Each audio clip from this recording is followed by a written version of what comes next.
In a tense and emotional Senate hearing, a judicial nominee faced some of the toughest questioning of the day as a senator accused her of showing more sympathy for criminals than for victims.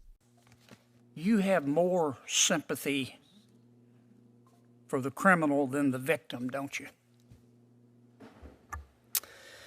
Senator, I worked on behalf of victims of crime zealously as a prosecutor. As a judge, I listened carefully to understand impact on victims, and I have always take that into account. Do you know Micah Smith? Michael Smith, Senator? Micah, M-I-C-H. I don't believe I know a Micah Smith, Senator, no. Okay. I bet the victims of Micah Smith remember Micah Smith if you don't. Senator, there was a defendant I sentenced named Michael Smith.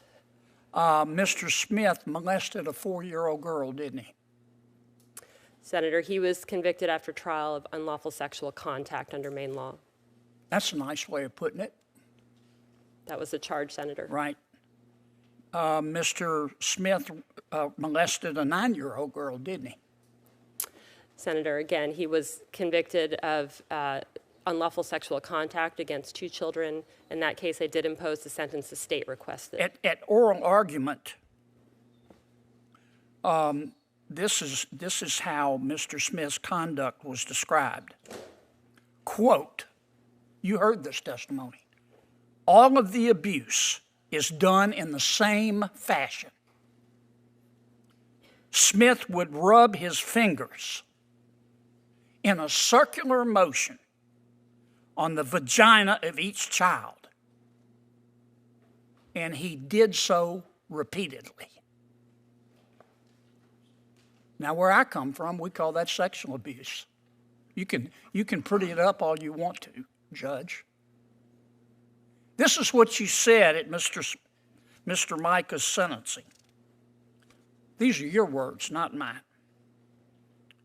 What I can say, you said, is that this is a very tragic situation of a person who has a lot of good in him.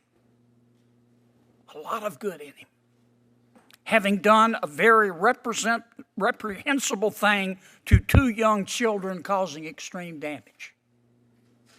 Did I read that correctly?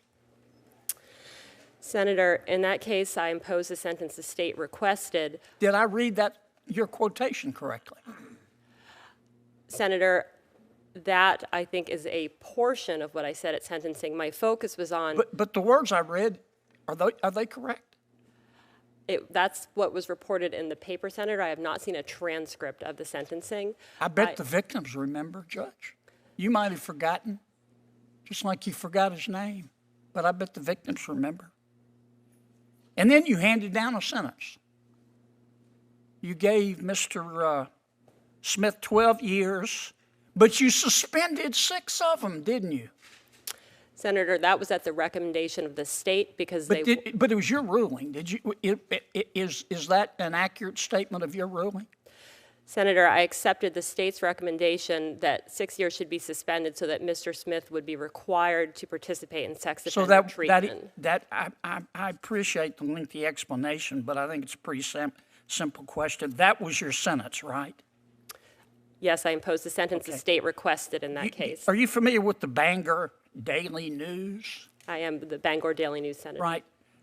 Did you read the article they wrote, quote, light sentences send a message that domestic violence does not matter, end quote.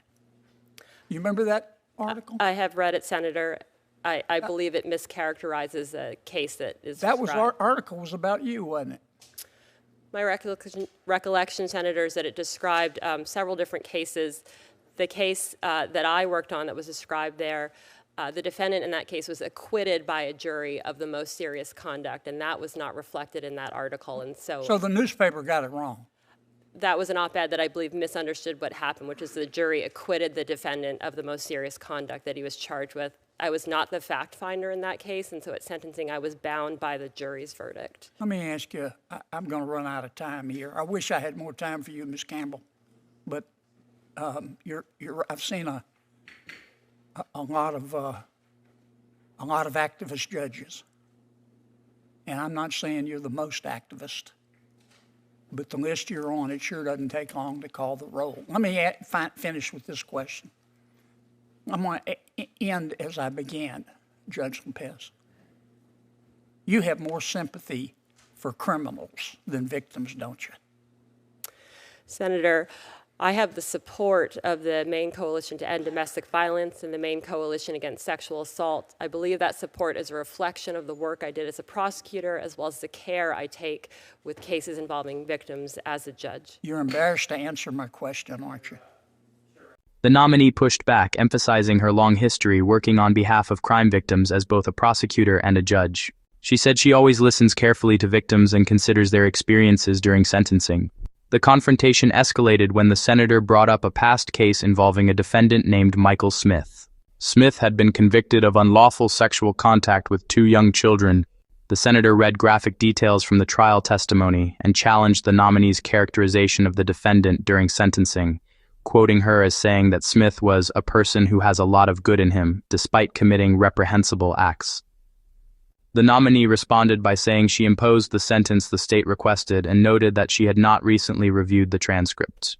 The senator continued to press her, pointing out that she suspended 6 of the 12 years in Smith's sentence. She acknowledged that decision but reiterated that it aligned with the state's recommendation.